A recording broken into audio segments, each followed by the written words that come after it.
Et bonjour à tous et bienvenue sur cette nouvelle vidéo échange. Et aujourd'hui, pour la première fois, on n'a pas un invité, mais deux invités qui n'ont même pas de chaîne YouTube, contrairement aux précédents. Quoique, non, c'est pas vrai. Desga n'a pas de chaîne YouTube. C'est la grande blague. Mais du coup, aujourd'hui, c'est deux tweetos qui me rejoignent. Axel, donc sur Twitter, Mister Sophistication, et Genocide sur Twitter, c'est Fazer Lacrimarum, si je ne dis pas de bêtises. DJ C'est ça. Nocid de Fazer Lacrimarum, voilà. Exactement, petite référence à Argento, j'imagine. Oui, voilà, c'est ça, c'était Voilà. Inferno. Et Inferno. voilà, exactement. Euh, et donc, on vous accueille tous les deux, ça me fait très très plaisir pour parler d'un film qui vous tient vraiment à cœur. Ce film, c'est Akahana d'Alexandre d'Agatha, c'est ça? Antoine, ouais. Antoine D'Antoine, Daga. et voilà, il fallait que je me trompe. Antoine J'étais Daga, sûr que j'allais me tromper. D'Antoine d'Agata, donc un film de 2008. Et alors, pour ceux qui n'ont jamais entendu parler du film, un micro-avertissement avant la vidéo. Le film part de sujets quand même très, très sombres et très violents. Du coup, si vraiment c'est un contenu qui ne vous plaît pas, je vous incite à ne pas forcément écouter la vidéo, même si on va rester quand même très poli et que le film vaut vraiment la peine d'être vu. Mais voilà, je tenais quand même à faire le petit avertissement pour pas perdre les âmes sensibles en chemin. Alors, on va commencer la discussion et je vais commencer la discussion avec une petite question.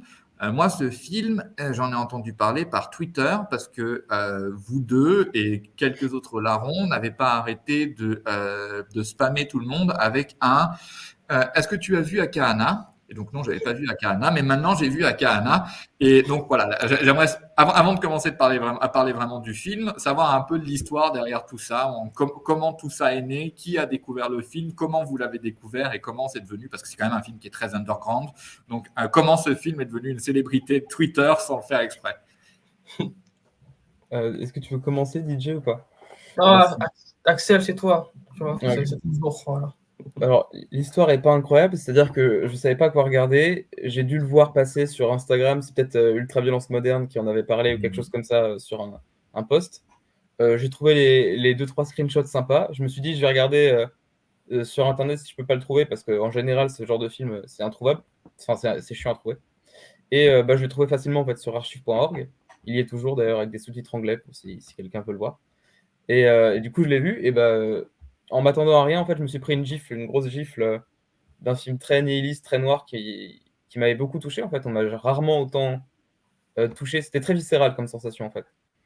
Et du coup, après, je pense que j'ai eu envie d'en parler, et j'ai eu envie de le faire découvrir, sauf que pas grand monde l'avait vu.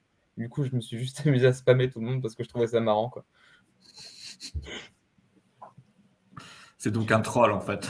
Ouais, ouais, non, mais ça me définit bien, c'est sympa. Et du coup, toi, DJ, tu l'as découvert, j'imagine, par Axel. Ouais, voilà, je vous raconte l'histoire. Voilà, j'ai reçu un jour un DM sur Twitter. Voilà.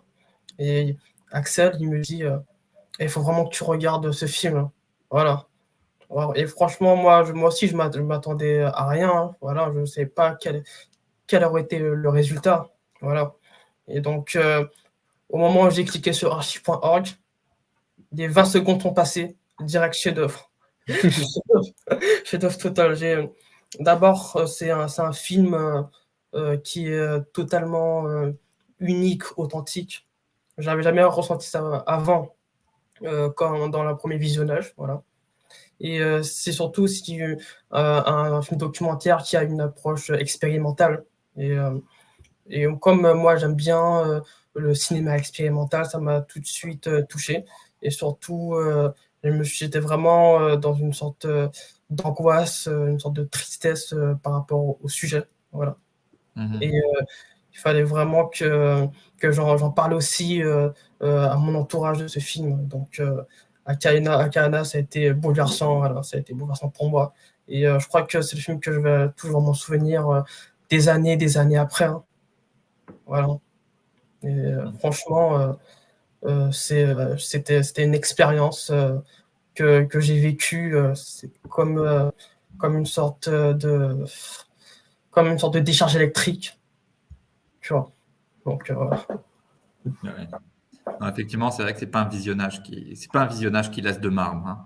Ouais. Dans un sens comme dans l'autre d'ailleurs, parce que, Mm. enfin, comme tu l'as dit, Axel, c'est un film qui est très viscéral et qui est très très très sombre. Et enfin, je pense que là, on rentre totalement dans cette catégorie de films qu'on peut adorer sans prendre du plaisir immédiat à le regarder. Enfin, Ouais. ouais. Puis même, il y en a même qui n'ont pas trop apprécié, hein. Je pense à Eric sur Twitter, par exemple. Je l'ai Eric, je l'ai essayé, j'ai fait ce que j'ai pu. Il n'a pas aimé. ouais. Mhm. Écoute, c'est son droit d'être dans le tort, mais j'ai fait ce que j'ai pu. J'ai essayé de faire la propagande comme je pouvais. Et puis, c'est quelque chose aussi, comme tu l'as dit, hein, il faut savoir un peu quand même dans quoi on se plonge quand on n'a pas l'habitude de ce genre de cinéma.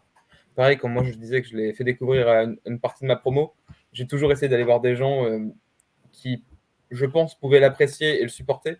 Parce que ouais, tu recommandes pas ça non plus à n'importe qui, ou en tout cas, tu essaies de prévenir, quoi. Oui, Vaut mieux. Parce que oui, bon, après, tu vas t'avoir des plaintes sur le dos, c'est un problème. Pas de oui. problème. Mm. Ouais, Mhm. moi, il y a un type de ma promo, je lui avais fait. En fait, j'avais fait découvrir à tout le monde, et forcément, les autres ont fini par en entendre parler aussi, bouche à oreille, hein. Et du coup, il y en a qui sont allés le voir alors que je leur avais pas conseillé. Je leur ai dit, y allez pas, vous allez pas aimer. Ils y sont allés, ils ont pas aimé. Mais c'est ça, en fait, il faut être prêt, il faut aussi pas être gêné par pas mal de thèmes, hein, que ce soit par les thèmes difficiles des agressions sexuelles, de ce genre de choses, juste simplement la description sexuelle, quoi, que c'est beaucoup d'actes sexuels non simulés dans le film. Ça, c'est des choses qui gênent aussi beaucoup de personnes. On s'en rend pas compte forcément parce que nous, sur Twitter, on traîne dans des sphères où tout le monde parle de cinéma extrême tout le temps. Mais, au-delà, il y a des gens qui sont choqués par des choses beaucoup plus simples et faut pas. Il faut Mhm. toujours Ouais. avertir, voilà, prévenir, voilà, et expliquer, voilà, penser dans l'explication, voilà, pour essayer voilà, de ralentir la chute, voilà. Mhm. Ouais. Complètement. Et du coup, c'est une transition royale hein, pour parler un petit peu du thème du film. Donc, je crois qu'on l'a dit à demi-mot. Je ne me souviens plus exactement de tout ce qu'on a dit, mais donc c'est un film qui parle de sexualité énormément. Parce que du coup, c'est un film qui a été filmé, si je ne dis pas bêtises, pendant 12 ans, il me semble. Non, 12 mois. 12 mois. 12 mois au Japon et dans les bas-fonds du Japon, dans les sphères de la prostitution. Donc, c'est un film qui parle de façon très frontale et très directe de la prostitution. Je ne sais pas si vous voulez expliquer plus la démarche d'Agatha ou enfin de quoi parle le film. Alors, je sais pas, j'ai pas envie d'affirmer des choses que je ne sais pas. Ce que j'ai bien compris, c'est que c'est d'Agatha qui se balade dans justement, ouais, les tréfonds du Japon et qui filme ses rencontres avec des prostituées, des travailleuses du sexe et des femmes en général, et qui va leur donner un temps pour parler de leur traumatisme, de leurs peurs, de leurs envies, etc. Souvent très pas péjoratif, mais négatif en fait. Mhm. Et ce que j'ai beaucoup aimé dans le film, c'est que l'entièreté du temps de parole leur est appropriée, quoi. Il y a jamais on leur coupe pas la parole, il n'y a pas d'autres interactions avec quelqu'un, quoi. C'est uniquement la femme qui a son segment et qui peut le remplir avec un cri du cœur. Et c'est pas un cri qu'on entend souvent, quoi. C'est des femmes qui sont très oubliées au fin fond d'un pays qui, comme partout, en fait, les écoute pas. Et donc c'est très fort d'avoir ça.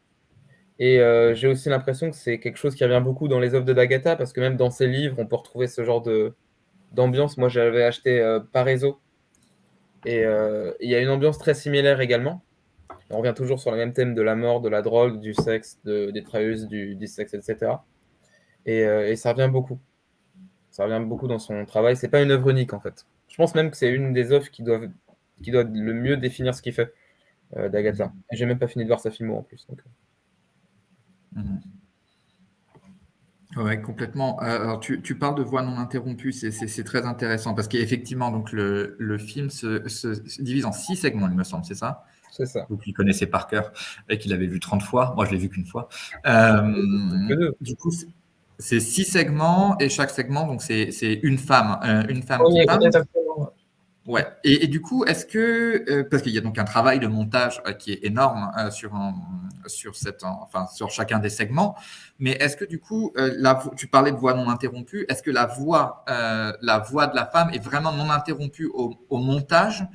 Je veux dire, est-ce qu'il y a eu des coupes, est-ce qu'il y a eu une sélection des propos, ou est-ce que vraiment c'est la discussion dans son intégralité, enfin le monologue dans son intégralité qui est reproduit?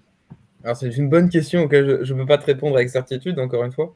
Euh, je pense qu'il y a dû avoir une sélection parce que le film fait qu'une heure. Et je pense qu'elles ont bien plus à dire que ça. Donc, à mon avis, il y a dû avoir ça a dû être coupé et monté comme au mieux possible, quoi. Mais en tout cas, ça sonne très sincère. En tout cas, ça se ressent comme ça. Après, loin de moi l'envie de dire non, c'est très sincère, c'est sûr, il n'y a pas eu de coupure.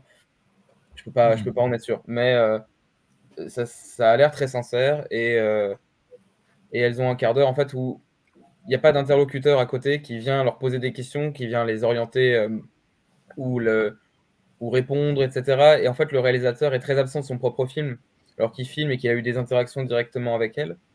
Il a pris un recul dingue pour vraiment laisser son sujet être le sujet du film et pas interférer avec ça. Bon, alors peut-être qu'au montage, ça interfère un peu, on peut le ressentir. Je crois qu'Eric, justement, le souci qu'il a avec le film, c'est que, au contraire de nous, il le trouvait un peu, comment dire, un peu, Maniéré. non, un peu choc humain, un peu, comment dire, il joue sur le choc, tu vois. Et je crois qu'il le trouvait peu sincère. Ok, il faudra lui demander directement. Je ne me souviens plus trop de ce qu'il avait dit, mais c'est quelque chose qui l'avait gêné. Moi, je trouve que c'est le contraire. Mais voilà. Ouais. Aussi, je veux juste rajouter qu'il n'y a pas de jugement. Voilà. Antoine Dagata ne juge pas les femmes qu'on retrouve dans Akahana. Donc, c'est ce que j'ai beaucoup apprécié, voilà, sans jugement. Donc, Ouais. sur leur vie, leurs pratiques. Voilà. Malgré, Pardon, excuse-moi, vas-y, Axel. Non, vas-y. malgré pourtant des pratiques peu communes hein, qui pourraient être tout de suite amenées au jugement. Bon, je pense aux 10 secondes au début avec l'âne, je n'irai pas plus loin. Mais ça, je l'avais oublié au premier visionnage, je l'ai revu récemment et j'avais complètement oublié. Mais ouais, il y a 10 secondes qui incluent un âne ou une sorte d'animal comme ça, je sais pas trop, c'est flou. Il y a aussi, on parle d'une relation d'une femme avec du sang aussi, avec ce genre de traumatisme et plein d'autres choses. C'est des choses qui pourraient très vite amener à un jugement, à être au moins un peu montré du doigt comme une déviance. Ici, pas du tout, hein. Tout est montré sous le même jour. Il n'y a pas de tabou, c'est totalement, voilà, c'est totalement réel. Ouais, voilà. Ouais, et c'est justement ça. Enfin, comme vous l'avez dit, c'est donc un film documentaire. Ouais. Il y a aucune fiction et effectivement, l'image qui est montrée, c'est une image qui dans un sens est complètement neutre. Hein. On filme l'action, on filme ces femmes telles qu'elles sont véritablement. Mais du coup, c'est vrai que dans un travail de cinéma, il y a toujours cette question qui se pose justement, tu as parlé de sincérité, et c'est ça, de la sincérité et du travail de l'ombre que peut avoir fait le réalisateur ou le monteur en choisissant ces images et en choisissant de les montrer comme ça. Et effectivement, je pense que, je suis assez d'accord avec vous sur le fait qu'il n'y a pas de jugement dans l'image elle-même, mais est-ce que vous pensez que le fait de montrer ces images peut justement, comme tu l'as dit, Axel, par rapport à Eric, peut être vu comme une espèce comment dire, de démonstration et sans juger en soi, en étant très objectif, en disant non, mais j'ai fait que poser ma caméra et capturer l'instant. Malgré tout, de présenter l'instant et de le présenter surtout sur des récits qui sont extrêmement dramatiques. Comment est-ce qu'on peut garantir de ne pas tomber vraiment dans juste le choc et la recherche, voilà, comme ça, de la réaction viscérale en fait du spectateur? Je pense qu'il y a une dimension choc hein, qu'on est obligé de voir, mais je pense que ça se retrouve dans tout le travail de Dagata, en tout cas que j'ai pu voir jusqu'ici. C'est que c'est pas. En fait, il s'est pas réveillé un jour en se disant j'ai envie de faire un film choc. J'ai l'impression que ça se retrouve sur toute sa carrière. Et donc, on peut dire qu'il est vraiment resté fidèle à ses thèmes, etc. Et c'est donc quelque chose de très personnel. Donc, à partir de là, moi, je dirais, je pourrais parler de sincérité. Mais c'est sûr que ouais, il y a une dimension qui choque. Mais de toute façon, c'est un thème qui peut être difficilement traité sans choquer. On peut parler d'autres documentaires sur le sujet, genre Horse Glory. Wars Je l'ai pas Glory. encore vu, mais toi, je sais que tu l'as vu. Ouais, je l'ai vu aussi. Il est bien. Eric aussi l'a vu. Il n'a pas aimé non plus. Euh, mais, euh, mais ouais, je pense que c'est compliqué, surtout quand on a un style comme d'Agatha qui est très cru, qui joue avec les corps, etc., de pas offrir des images qui choquent.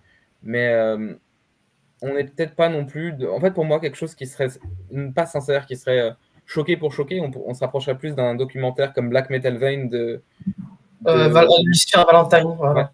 que j'apprécie beaucoup, moi, comme documentaire. C'est un des rares films de Valentine qui m'a vraiment touché. Je sais que tu n'es pas d'accord avec ça, toi. Mais moi, les autres m'ennuient beaucoup. Mais du coup, Black Metal Vein, que j'aimais beaucoup, j'avais même acheté la version physique. J'ai appris, parce que j'avais pas fait gaffe au bonus, par Eric encore, que pas mal des morts du film, en fait, sont fausses. Donc c'est un documentaire qui n'est pas une fiction, mais on apprend quand même que les morts qui sont présentés dedans sont complètement faux et sont faits justement pour choquer. Bon, alors c'est un but, en théorie, louable, qui est de te faire peur et de déconseiller de toucher à de la dure. Mais c'est faux, quoi. C'est de la manipulation. Là, chez Nagata, en tout cas, de ce qu'on sait, tout est vrai. Que ce soit les scènes de sexe, les moments de saignement, hein, il y a quelques scènes d'automutilation. Tout est très vrai. On reste pas dessus longtemps non plus. On n'est pas sur du cinéma d'exploitation. Pareil, quand c'est de l'automutilation, on n'est pas sur du Bloodrome où c'est tout le principe du court-métrage. Là, tu as un plan de 2 secondes, quoi. Ouais, Moi, complètement. je pense qu'il a fait ce qu'il a pu avec ce qu'il avait. Et pareil, quand tu regardes les plans, il n'y a pas aussi beaucoup de questionnements, de positionnement esthétique à la Wes Anderson où il essaie de te faire des plans très symétriques, quoi. Il a la caméra et il filme. Le seul éclairage, c'est l'éclairage qu'il a sur la caméra quand il suit la femme se balader, par exemple, dans la forêt à la toute fin. Il la filme en la suivant, quoi. Il y a vraiment un aspect de sincérité où tu vois qu'il n'a pas été faire un storyboard de ce qu'il allait faire. C'est très sur le moment, très réel, moi je trouve. Voilà. Toi, Génocide, tu as Oui. des choses à Oui, rajouter sur enfin, je voulais juste rajouter en fait que D'Agata, c'était aussi un ancien toxicomane, voilà, un ancien toxico, donc ça a beaucoup joué. Il a aussi, il connaît aussi les recoins, enfin les lieux, les lieux de la misère, voilà. Il les a connus, donc ça a beaucoup joué sur l'expérience, sur son expérience à Cana. Et et puis, oui, voilà, chez D'Agata, ce que j'aime chez lui, c'est vraiment le côté, voilà, le côté sans tabou, voilà, très réel. Tu vois, c'est quand il y a une touche. Pour Akana, il y a vraiment une touche de réalité parce que rien n'est laissé au hasard, tout est montré, voilà, tout est vu. Voilà. Il y a vraiment un regard placé sur ces femmes qui sont totalement percutante, tranchante, on va dire. Voilà. Et donc, je vois pas, donc je veux dire que ouais, y a pas, je trouve pas que il y a vraiment aussi, je trouve pas qu'il y a trop de mensonges dans ce qu'il filme. Voilà. C'est juste, c'est juste c'est juste sa caméra, sa caméra, ce qu'il y a autour de lui. Voilà.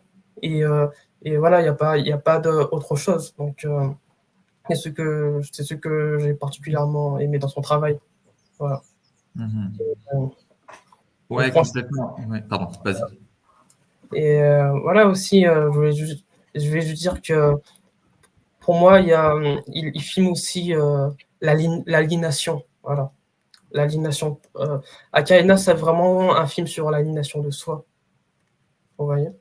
Et on voit vraiment des femmes qui sont vraiment dans une sorte d'hystérie franchement totale, on va dire. Voilà. Et elles sont vraiment possédées par quelque chose, voilà, par le mal. Et donc, tout ce mal, tout cet environnement de mal-être, voilà, est bien reformulé par Dagata. Voilà. Parce que cet environnement est vraiment le symbole voilà, de la défiance, tu vois, de la misère, voilà, de la déshumanisation. Et Et donc, dans ce documentaire, voilà, qui peuvent vraiment très choquer. Voilà. Moi, je peux le concevoir. Et je trouve voilà, que même sans Akana, sans film, sans les films, hein, quand tu vas à l'encontre de ces personnes, voilà, c'est déjà un choc. Voilà. Vous comprenez?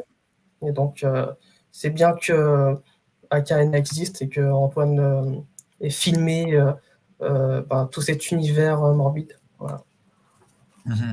Oui, tu as complètement raison en disant que finalement, enfin, ce qui choque dans le film, c'est moins le film lui-même, je veux dire, enfin, la façon dont il filme que le sujet qu'il filme. Il prend un sujet qui est particulièrement choquant de base. Et comme tu dis, enfin, au-delà même de l'image, au-delà même de toutes les images choquantes dont Axel, tu as parlé, c'est vrai que c'est surtout cet aspect de perte de soi complète et de ces femmes qui sont à la fois des corps, enfin qui n'existent que parce qu'elles sont des corps, mais dont l'esprit est complètement détruit en fait. Et je trouve que, enfin, moi c'est ce qui m'a marqué quand je l'ai vu, c'est qu'on voit vraiment cette comment dire, cette espèce de gouffre entre cette corporalité exacerbée, mais qui est même pas vue comme quelque chose de positif, hein. Enfin, je veux dire, souvent si on demande à quelqu'un dans la rue qu'est-ce que tu penses de la sexualité, bon, ce sera plutôt positif, hein. En général, les gens aiment plutôt ça. Mais là, enfin, c'est décrit quand même comme quelque chose d'extrêmement négatif. Et donc, il y a cette corporalité négative et de l'autre côté, cette âme qui est absolument détruite, comme tu l'as dit. Par rapport à quelque chose que tu as dit, Axel, moi que je trouve intéressant, c'est effectivement le travail de la lumière, qui est à la fois un travail de la lumière et presque un non-travail de la lumière. Enfin, ça se voit que c'est très, je ne dirais pas amateur parce que c'est pas un travail d'amateur, mais ça ressemble à ce que ferait un travail d'amateur avec deux lampes en bidon accrochées à la caméra. Enfin, et c'est vrai que ça c'est particulièrement marquant. Et je ne pense pas qu'on l'ait dit. Donc Antoine D'Agata est donc photographe de formation. C'est lui qui a fait la photographie de son film. Et je pense qu'on est tous d'accord sur le fait que ça se ressent quand même pas mal, hein. Ah oui. Il y a des passages avec un nombre d'images par seconde très, très réduit. On doit être à quoi, 2-3 images. Mais c'est parce que tu as l'impression que c'est juste plein de photos qu'il a mis les unes derrière les autres. Et ça se retrouve dans certains autres de ses boulots, hein. Quand tu vois son court-métrage sur YouTube, La vie nue. Ouais, la vie nue. La vie nue, ouais, tout de suite, ça se ressent. On voit son travail de photographe, puis dans ses bouquins et tout. Il a... Vas-y. Non, vas-y. Non, je vais te demander parce que tu connais vraiment le travail de cet artiste. Est-ce qu'il a écrit lui sur Akana? Enfin, est-ce qu'on a un peu son ressenti d'auteur, hein, sur le film ou pas? Il y a un livre Akana. Voilà, il y a le livre aussi sur Akana. Voilà. Je l'ai pas consulté, mais aussi je peux pas te répondre sur ce que Antoine D'Agata pense. Voilà. Sur Akana, je l'ai pas vu. Voilà. Peut-être qu'il y a des interviews, je sais qu'il y a quelques interviews sur YouTube qui sont disponibles de D'Agata. Sinon, il a beaucoup écrit, hein, avant de faire... là, on se concentre sur son cinéma, mais il a pas mal de bouquins à son actif. Là, il y en a un nouveau qui est sorti récemment. Je crois que tu as lu d'ailleurs, toi. Ah oui, voilà. Donc, du coup, j'en profite pour faire la présentation. Voilà. Encore une promo. Voilà. Jonathan Littell et Antoine D'Agata. Voilà. Un endroit inconvénient en Ukraine. Voilà, c'est 27 € à la Fnac, voilà. En fait, c'est un livre qui parle de la misère de la guerre en Ukraine en compagnie de l'écrivain Jonathan Littell, qui a beaucoup visité tous les lieux de la guerre en Ukraine. Voilà. Et dans ce livre, il y a des extraits de photographies d'Antoine D'Agata, voilà, qui est toujours fidèle à ces thématiques, la misère, la mort. Il y a aussi des photos très éprouvantes que je ne peux pas montrer, voilà, à la caméra. Merci. Voilà. J'ai essayé de Voilà. pas faire sauter la chaîne. Hein. Oui, voilà. Et je peux pas montrer ces photos à l'écran, mais c'est vraiment un livre qui est aussi très, très tranchant, voilà, qui est très cru, hein, très cru comme Akahana. Après, c'est un autre thème, là, c'est la guerre, mais son esthétique visuelle, voilà, se retrouve dans ses photographies, aussi dans ses films, voilà. Donc, dernière fois, un droit inconvénient, achetez-le. Voilà. Alors, je précise, hein, cette vidéo n'est pas sponsorisée par Et c'est que le début. C'est que le début. Et c'est que le début. Voilà. C'est que le début. Du coup, oui. Oui, toi, Axel, tu connais bien donc le travail de photographie également. Alors, je le connais un peu, c'est-à-dire qu'en fait, j'ai voulu prendre ces livres, sauf que oui, les prix ont tendance à varier. C'est-à-dire que bon, quand tu dois les acheter à des particuliers, ça monte, quoi. Mais il y en a certains qui sont abordables. Moi, j'avais acheté celui-ci, achetez-le, de Vegeta, du coup, Pariso, qui est très bien aussi. Mais tout comme donc celui sur l'Ukraine, apparemment, et puis Akahana, etc., il y a des images crues dedans, il y a des thèmes très crus. Et c'est quelque chose qu'on retrouve partout. Hein. Donc, encore une fois, je pense. Ça ne veut pas dire qu'on ne peut pas dire qu'il essaie de choquer, qu'il essaie forcément de. Et comment dire. On ne peut pas traiter son travail d'uniquement vouloir choquer, quoi. C'est sûr qu'il y a une certaine valeur de ça dedans, comme on pourrait parler du travail de Kiyotaka Tsurisaki avec l'embaumeur, etc. Mais c'est son identité, quoi. Je ne sais pas si la critique est forcément recevable, parce qu'on est sur quelque chose de bien plus sincère que, je sais pas, Traces of Death ou quelque chose comme ça, quoi. On est sur du vrai documentaire fait avec le cœur et plein d'amour, pareil qu'Orosco. Je pense qu'on peut faire des comparaisons avec Orosco sur... Ouais, parce qu'on peut avoir une espèce de recul sur les deux. Je sais pas si tu l'as vu, toi, Pam, Orosco The Embalmer. Non. Si t'as le cœur accroché, l'estomac accroché, vas-y. Sinon, Alors, moi, mais je suis beaucoup moins dans ce cinéma, je dirais, underground trash que vous deux. Akahana, c'était un des premiers films de ce genre que je voyais. Et oui, effectivement, enfin, même pour Akahana, il faut quand même avoir l'estomac assez accroché. On n'en sort pas très, très heureux de vivre, mais oui, effectivement, enfin, c'est un cinéma comme tu dis, ça se voit que c'est fait avec le cœur et ça se voit que c'est une identité à part. Enfin, pour moi, même si je vous ai posé la question de façon un petit peu provocatrice tout au départ, enfin, j'ai pas l'impression que c'est un film qui est là pour choquer. Enfin, et de toute façon, enfin, quand on veut choquer, on essaye en général d'attirer du public. Et bon, enfin, je pense qu'on est assez d'accord que Akahana, c'est un film qui n'a pas cherché à attirer du public et enfin, qui reste très confidentiel. Donc, enfin, je pense qu'à ce titre-là, même on voit que c'est pas un film choc. Même dans sa forme, hein, son mélange de photographie et de cinéma, c'est de côté très flou au début. Moi, les gens à qui je l'ai montré se demandaient si ça buguait pas les premières minutes. C'est quelque chose qui désarçonne. C'est vrai que quand on cherche du cinéma qui est uniquement là pour amener du monde, ça a tendance à moins se voir. Après, il y a des exceptions, évidemment. Hein. Valentine, encore une fois, quand il fait des trucs... pour moi, sa trilogie Vomit Doll, ça m'a l'air d'être quand même fait pour ramener du monde, par la réputation et tout. Et puis, c'est pas non plus le truc le plus accessible du monde. Mais pour revenir sur Orosco, je pense que la comparaison, déjà, je fais un mini résumé. Orosco, c'est un documentaire sur un embaumeur dans un pays d'Amérique du Sud, je sais plus lequel, j'ai peur de dire une connerie. Mais du coup, il y a un recul dans les deux films. C'est-à-dire que Orosco, moi, j'ai été étonné de ne pas être si choqué que ça des images qui sont très crues parce que justement, il y a une espèce de distance en fait avec ce qui se passe. Que je pourrais pas vraiment expliquer. Et dans Akahana, il y a ça aussi, quoi. Le réalisateur s'efface complètement, laisse entièrement place aux victimes. Et je trouve qu'il y a une espèce de quelque chose qui nous protège un peu aussi de ressortir complètement brisé. Peut-être encore plus sur Roscoe, parce que Akahana, ça atteint quand même. Mais voilà.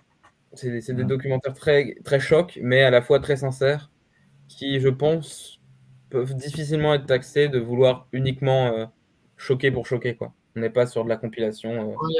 Donc, pareil, dans Roscoe Hammer, je trouvais pas, il n'y avait pas de prétention, là. C'est pas prétentieux. C'est vraiment, voilà, filmé comme c'est, voilà. Filmé cru, voilà, la réalité de ceux qui peuvent nous heurter. Voilà. Puis Tsurisaki a dit lui-même que pour lui, un cadavre, c'était l'ultime pièce artistique. Il le dit au début d'un de ses livres de photographie. Il explique que pour lui, il n'y a rien qui apporterait un choc tel à un spectateur que la vue d'un véritable cadavre, et que c'est une des raisons pour lesquelles il trouve que c'est l'un des sujets les plus forts, quoi. On peut faire des débats là-dessus, mais moi je trouve que c'est un point de vue intéressant. Ouais, non, c'est effectivement très intéressant. Alors, j'ai regardé en parallèle, c'est en Colombie. Ouais. Mais oui, et effectivement, et c'est vrai que même si Akahana ne va pas dans l'extrême, hein, de montrer un cadavre, enfin, il montre quand même des femmes qui sont quasiment des spectres, en fait. Enfin, on est à la limite du cadavre, enfin, à mon avis, enfin, et la façon dont elles sont filmées, enfin, c'est terrifiant. Et justement, on parlait plutôt de la lumière. Moi, je suis assez sensible à ça, et enfin, cette lumière de très mauvaise qualité et très très forte qui donne à ces corps, enfin, des teintes. Des teintes justement extrêmement blêmes, enfin blafardes, ces corps tout blancs surexposés. Enfin, on en voit des veines sortir même, hein. On voit les veines avec la lumière qui les éclaire, on voit les veines sortir des trucs. Pour le coup, on dirait presque des cadavres, en fait. Oui, on dirait complètement des cadavres. Ouais. Et c'est très intéressant, pour revenir à quelque chose que je disais plus tôt. C'est un film qui filme frontalement la sexualité, donc il y a un des gros tabous également du cinéma. Hein. Et il faut voir le nombre de débats, le débat qui ressortent tous les 2 mois sur est-ce qu'il est nécessaire de montrer des scènes de sexe au cinéma. Voilà. Ne rentrons pas dans ce débat, parce que je pense qu'on est à peu près tous d'accord sur la question. Mais justement, bon, Akahana, lui, il fait fi de ce débat, et pour le coup, il montre frontalement cette sexualité au point où, et ça a été ma première pensée en voyant le film. Je dirais pendant les 15 premières minutes, ah oui, en fait, ils m'ont pas dit c'est juste un film pornographique. Sauf que c'était complètement débile. Mais je veux dire, si on prend comme définition du film pornographique un film qui filme, qui montre explicitement des ébats entre adultes, on est effectivement sur un film pornographique, mais là, c'est complètement détourné, dans le sens où quand même, la pornographie est en général conçue pour apporter un certain plaisir aux gens, un plaisir très immédiat. Là, on est dans un film qui n'apporte pas de plaisir, où le charnel est complètement désacralisé et devient presque, épeurant, en fait. C'est le bon mot, je pense. Ouais. Sinon, voilà, par rapport au sexe, je veux rajouter, c'est que quand on regarde 2 personnes coucher ensemble, ou plusieurs, voilà, il y a parfois l'individu qui regarde à une certaine peut ressentir de l'excitation, voilà. Mais dans Akahana, quand je regarde ces scènes, voilà, très très dénudées, voilà, très très explicites, je ressens rien du tout, voilà. Ça me donne juste envie de mourir, de mettre une balle dans la tête. Voilà. Et donc, franchement, les scènes de sexe dans Akahana, Nagata les a vraiment filmées pour pas les rendre enviables, en fait. Voilà. Mais d'autre part, il se peut que un individu dans le monde qui regarde Akahana peuvent ressentir quelque chose en voyant. Oui. Mais on ne parle pas en langue. Voilà, ce n'est pas la démarche du réalisateur. Voilà, c'est pas sa démarche. Et c'est pour ça que j'ai trouvé ça assez fascinant, parce que Ouais, je sais que, bon, voilà, j'ai déjà vu plein de films érotiques. Voilà, il y a vraiment des scènes qui sont vraiment passionnantes. Voilà, très, très, très, très, très intenses. Mais là, dans Akana, c'est vraiment quelque chose. Il y a vraiment quelque chose, une entité dans ces scènes qui dégagent un malaise. Ouais, c'est vraiment. J'ai jamais ressenti ça autre part dans un autre film érotique quelconque. Là, c'était vraiment quelque chose de puissant que je ne saurais décrire. Voilà. Mhm. Mm. Ouais, c'est vrai que je suis assez d'accord. En fait, déjà pour moi, ce qui différencie un film pornographique d'un film érotique, c'est vraiment l'intention. Mhm. Parce que c'est compliqué de qualifier baise-moi, love, etc. de film porno. Et Ouais. donc, la différence, c'est simplement pourquoi a été fait le film. Est-ce que le film, il a été fait pour assouvir des plaisirs sexuels dans l'immédiat ou des plaisirs fétichistes? Ou est-ce que c'est un film qui a été fait pour des raisons esthétiques, des raisons sentimentales? Mhm. Euh, et c'est ça, c'est que Akahana, j'ai eu la discussion, moi, avec des gens de ma promo et tout. Alors oui, il a des scènes sexuelles explicites, mais personne n'a envie de sexe en regardant Akana. Et si, en effet, il y a des exceptions, il y a toujours des gens qui ont leur déviance, on peut appeler ça des déviances, mais euh, c'est pas le but initial, quoi. Il y a des gens qui ont sûrement eu des déviances en regardant des films de train. Donc ça veut pas dire que c'est un, un film fétichiste. On te salue, Nicolas de Police, hein, qui a une fascination un peu trop morbide pour les trains. Et voilà. Donc ouais, je pense pas que l'argument soit recevable si c'est péjoratif. Et, euh, Et puis voilà.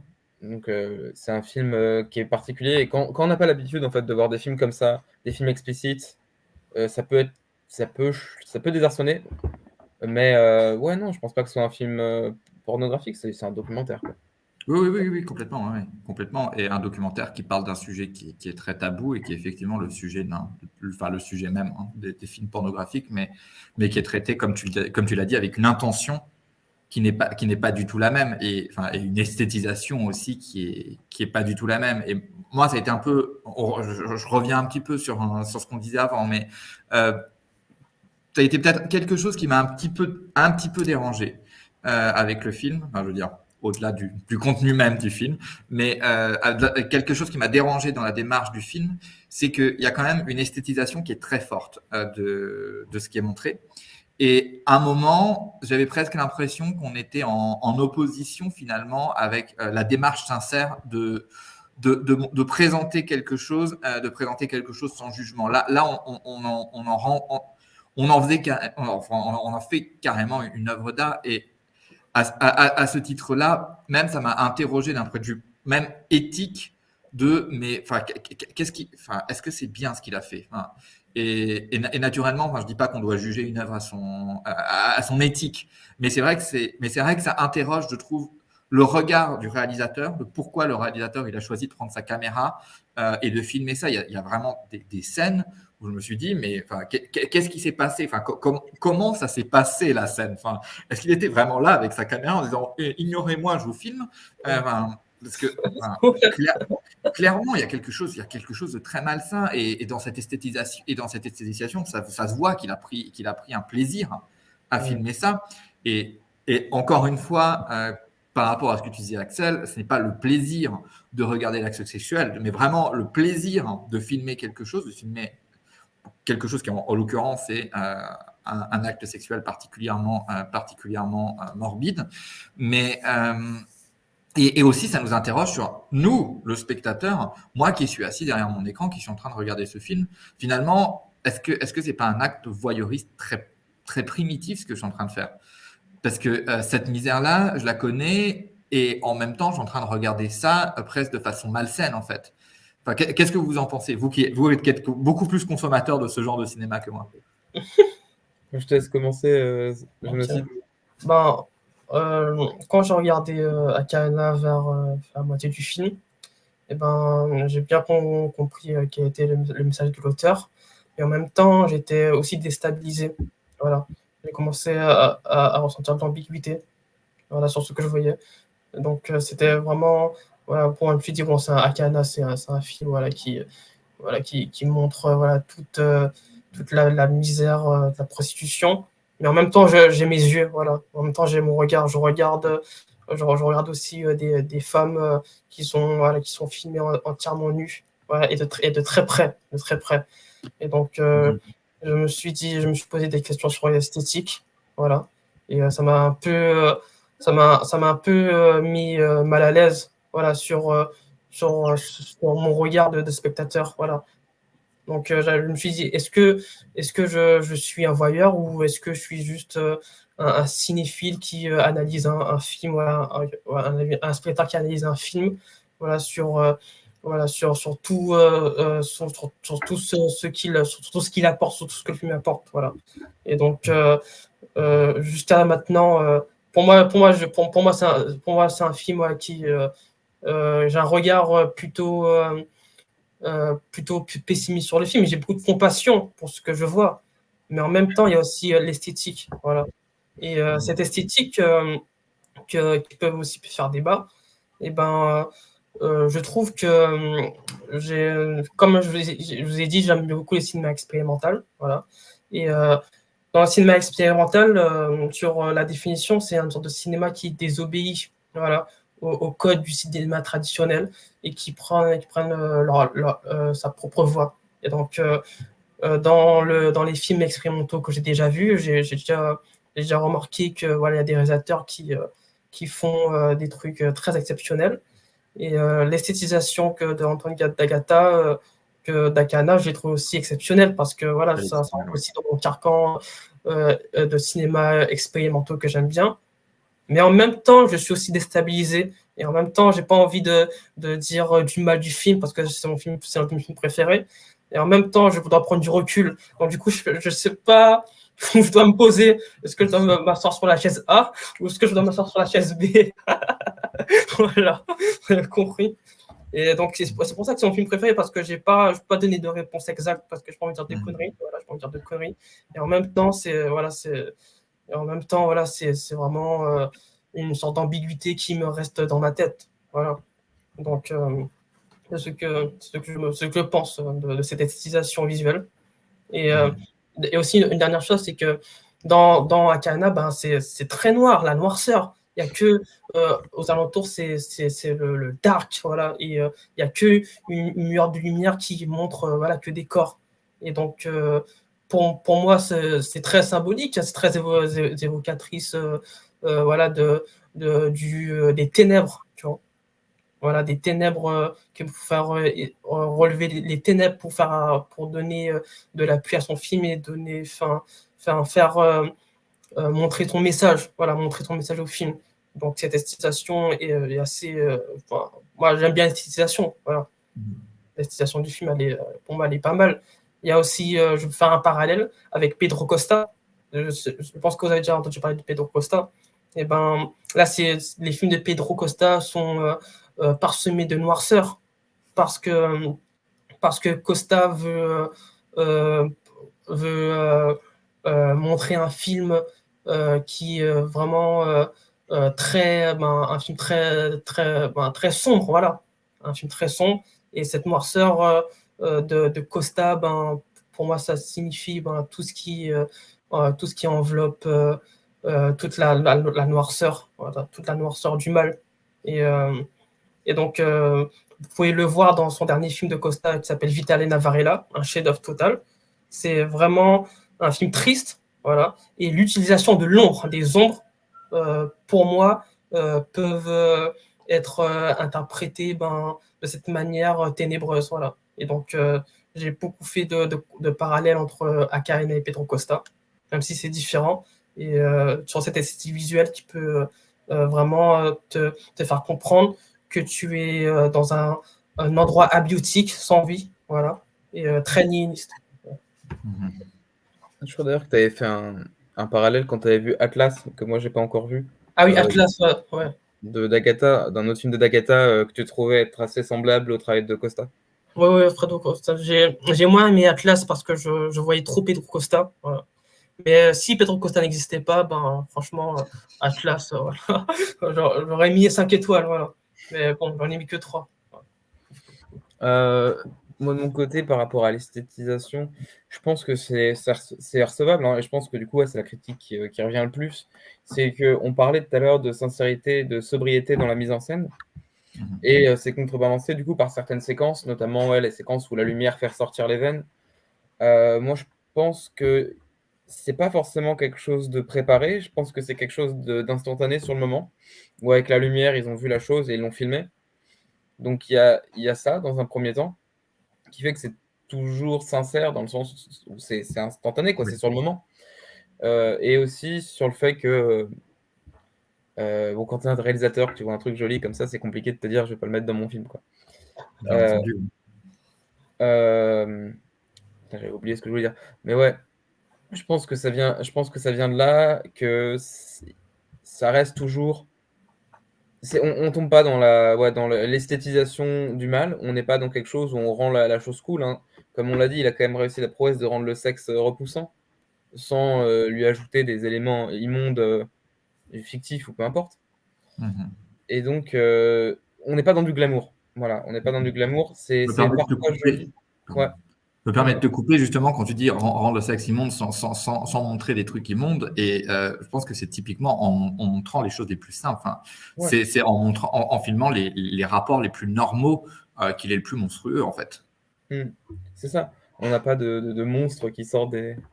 Oui, Je oui, sais oui, c'est que. ça, c'est ça. Ni même, enfin, moi, c'est pas les pratiques les plus affreuses qui m'ont plus choqué. Presque le plus affreux pour moi, ça m'a un peu coulé dessus sans me toucher parce que c'était tellement pas marginal, mais je dirais, enfin, différent de la normalité que ça m'a pas, enfin, ça, bon, voilà, oui, je sais que ça existe et c'est vrai que oui, effectivement, enfin, c'est pas des, voilà, c'est pas des choses moi qui me touchent, mais en revanche, de montrer le rapport le plus normal, enfin, vraiment les bas le plus normal hein, d'un homme et d'une femme, et de le montrer de cette façon qui est absolument crue et enfin, vraiment, enfin, juste pour le coup, avec une esthétisation de la non-esthétisation. Hein. Hmm. Pour le coup, hop, je prends ma caméra, je filme ça moi, dans toute la bestialité, l'animalité de la chose. C'est ça qui rend immonde, en fait. Et on regarde ça, on se dit, ben, en fait, c'est terrifiant.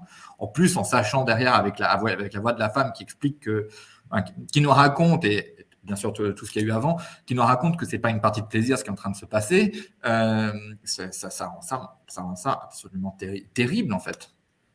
Mais Ouais. bref, désolé, je Non, t'ai mais coupé juste pour rebondir là-dessus parce que j'ai trouvé très intéressant que tu dises que c'est pas le monstrueux qui crée hmm. qui crée de la répulsion dans le film. Bah, justement, c'est bien parce que tu m'as rappelé ce que je voulais dire dans tous les cas. Donc, en gros, les scènes de. Enfin, ce qui rend monstrueux aussi beaucoup les scènes, c'est justement les témoignages qui sont ajoutés autour, qui donnent du coup le contexte en fait. Sans ça, on ne saurait pas forcément ce que ressentent les jeunes femmes. Et donc, l'autre chose, c'est que les scènes de sexe qui sont filmées, pour une partie d'entre elles, si j'ai bien compris, si j'interprète bien le truc, c'est que c'est des moments où elles sont avec des clients, parce que ce sont des travailleuses du sexe. Donc c'est pas, on n'a pas été, il n'a pas été mettre en scène en lui disant bon bah on va faire l'amour avec telle personne, tu vas passer un moment horrible et je vais te le filmer. C'est que dans tous les cas elle le faisait quoi. Et lui il documente la chose. Mhm. Euh, donc il y a aussi, ça permet de bon d'un côté d'illustrer les propos et d'un autre ça permet aussi de montrer ce qu'il y a derrière quoi. Que oui elles sont obligées de le faire. On est dans une question de survie, dans une question où elles peuvent pas s'en échapper. Et ça permet de montrer comment c'est sans. Il y a souvent ce truc de montrer sans dire, en fait, dans le cinéma. Oui. Bah, bon, là, on fait les deux. Si on n'avait que le témoignage qui venait expliquer et qu'on n'avait pas l'image, sûrement que ce serait moins impactant. Et là, on a peut-être besoin aussi que les gens se rendent compte de l'urgence de la chose.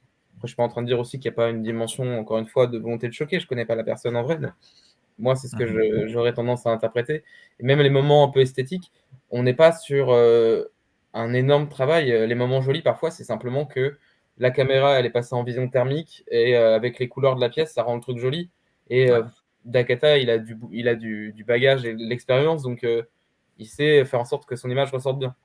Mhm. Mais il n'a pas été trafiqué grand-chose pour que ça soit très joli. Je pense que Mhm. quoi qu'il se passe, on est dans quelque chose de très sincère et de pas spécialement déplacé, même si sur le moment, ça peut paraître perturbant. Mais d'ailleurs, anecdote là comme ça, il y a un film qui est inspiré d'Agatha qui s'appelle Un homme perdu, qui est un film libanais, je crois. Ok. Et j'ai appris en le regardant, il était sur Mubi récemment, je sais pas s'il y est encore. Et j'ai appris récemment en lisant le résumé que c'était inspiré de Antoine d'Agatha. Le film est sympa, mais j'en ai pas beaucoup de souvenirs. Mais c'est pareil, t'as un mec qui voit des gens faire leur affaire et qui les filme. C'était marrant. Mais plus que Akane en tout cas. Mais voilà, je pense qu'on est dans une esthétisation qui est faite sur le moment, qui est faite parce que le mec a de l'expérience et qui sait ce qu'il fait. Et il n'a pas à chercher à rendre les scènes jolies et enviables, quoi. Ouais. Batterie, Alors là, je suis en train de googler en même temps. Un homme perdu, film franco-libanais réalisé par Daniel Harbib, sorti en salle en 2007. Sélectionné à la quinzaine des réalisateurs au Festival de Cannes de 2007. Et ce film est en partie inspiré de la vie du photographe Antoine d'Agatha. Ouais.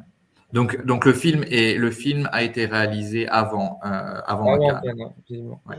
Donc il n'est pas inspiré il est pas inspiré de l'esthétique d'Agatha, en tout cas pas dans celle dans Akahana, enfin, pas du travail de Akahana, mais par la personne d'Agatha. Il s'inspirait plus de son travail photographique avant qu'il passe au cinéma, justement. Ouais. On retrouve des séquences qui rappellent Akahana, enfin qui rappellent le contexte de création d'Akahana. Et du coup, parlons de l'esthétique de Akahana. Alors, quelque chose dont je me souviens plus, c'est par rapport au travail du son. Alors, tu l'as dit, Axel, il y a le travail, le travail d'associer l'image à la voix. Souvent, c'est vrai qu'on entend beaucoup de gens dire que le cinéma, ça devrait montrer plus que dire.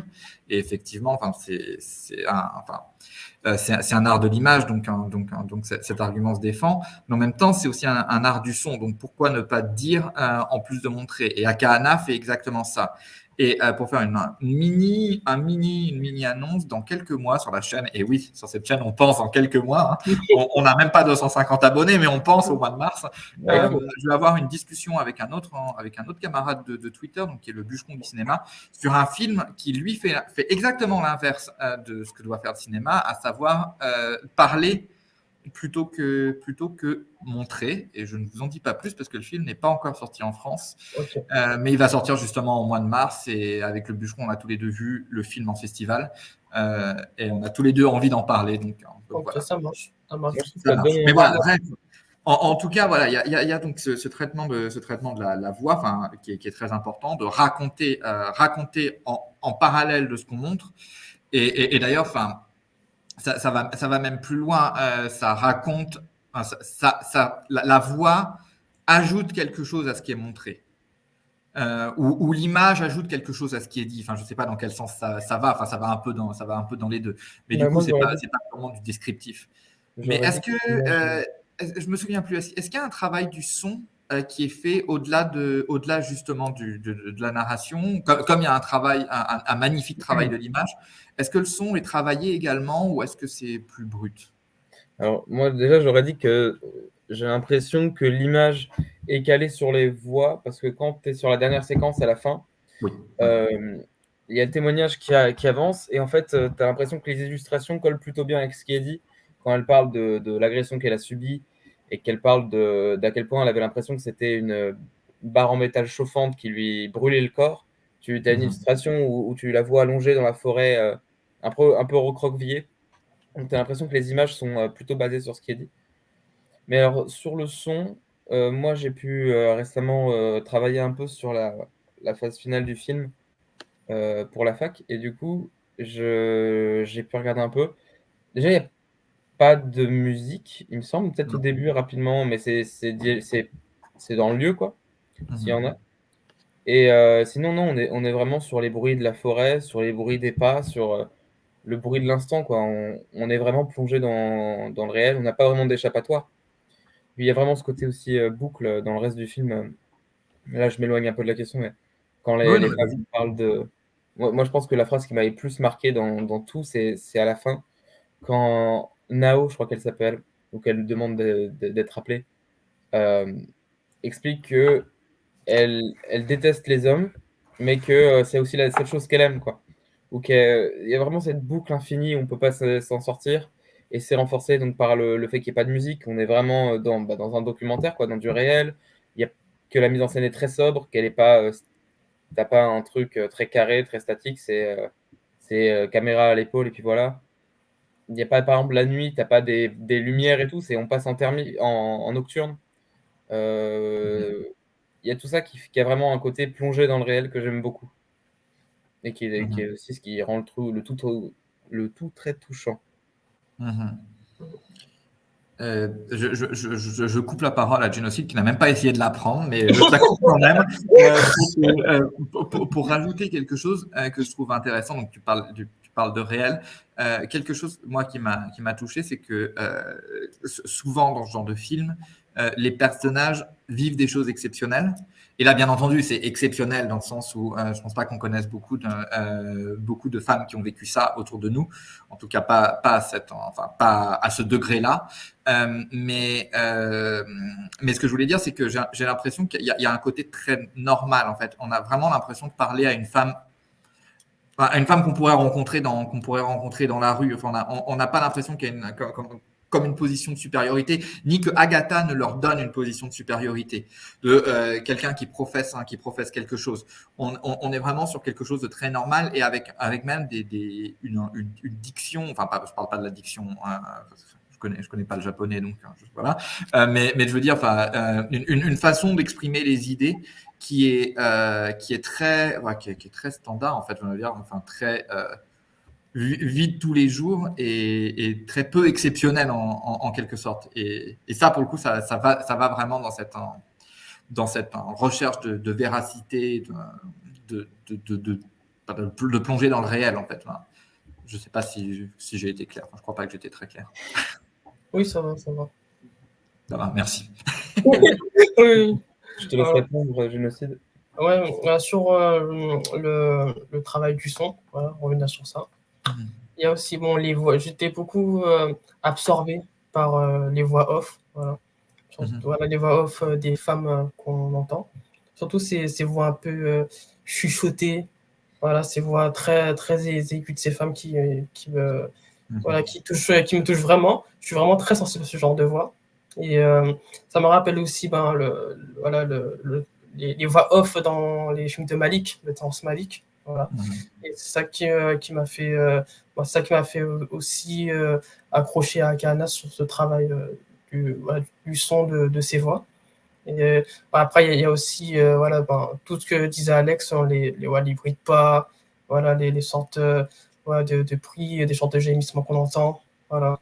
Et donc pour moi, c'est assez nickel dans l'ensemble.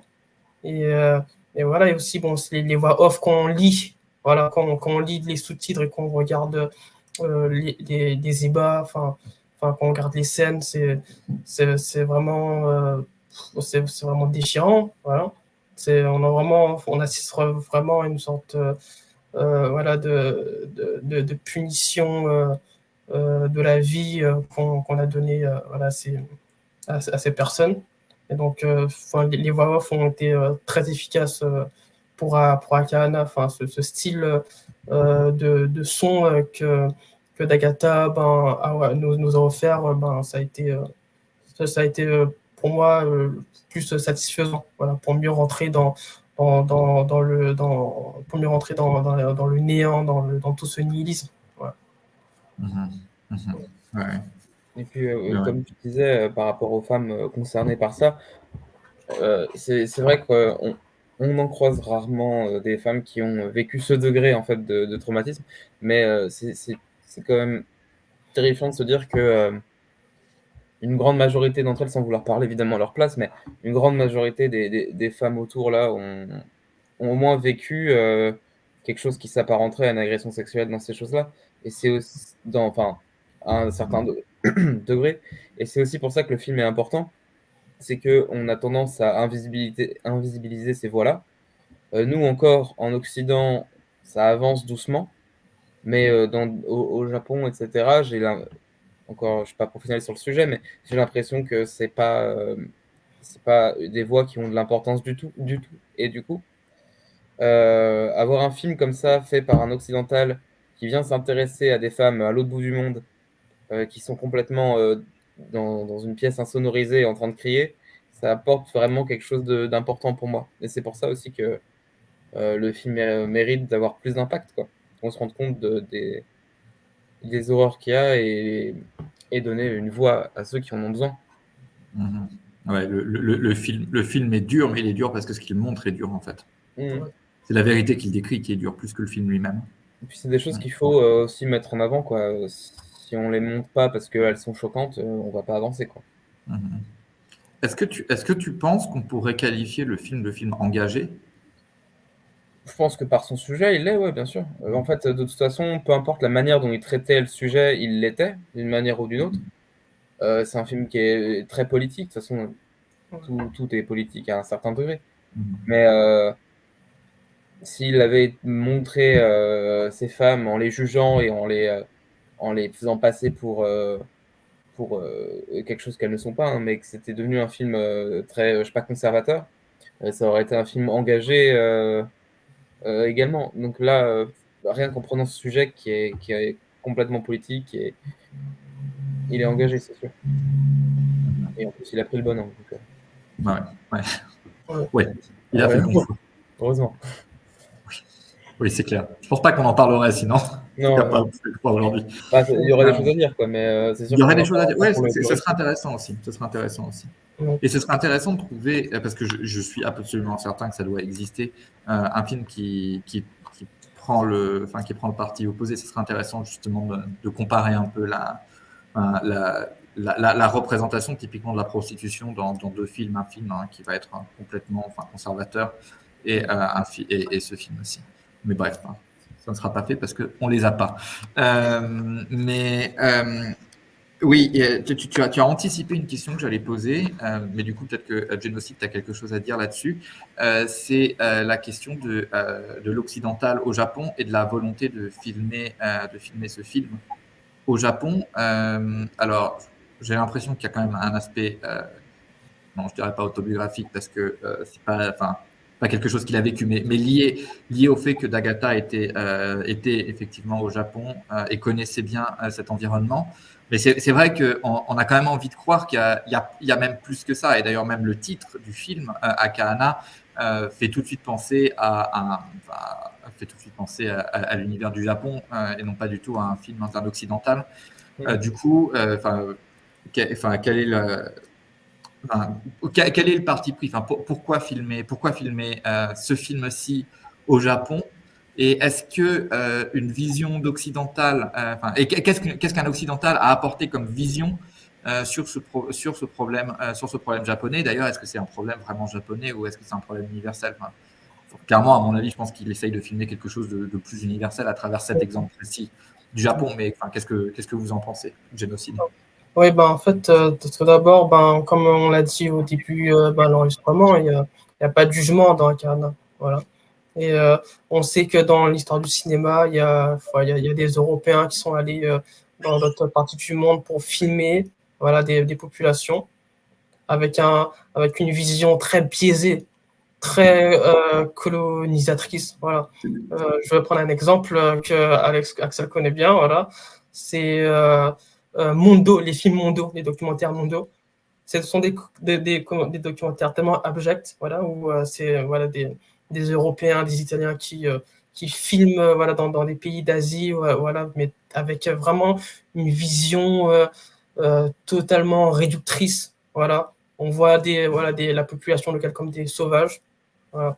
Et au contraire, avec Antoine Dagata, qui est aussi un occidental, voilà, et il arrive au Japon, dans un pays où c'est un étranger, voilà. Et quand on regarde les films, on voit pas je trouve pas qu'il n'y a pas une sorte de vision totalement déformée de la prostitution. Comme tu as dit, c'est universel. C'est vraiment un sujet universel. Il n'y a pas. Je pense que il y a beaucoup de personnes qui se reconnaissent. Je ne sais pas si des prostitutions. Je pense qu'il y a des prostitutions déjà vues à Canada. Voilà. Et je pense que pour aussi n'importe quel prostituées qui ont vécu toute la souffrance, voilà, de la prostitution peut se reconnaître dans la Kahana, tu vois.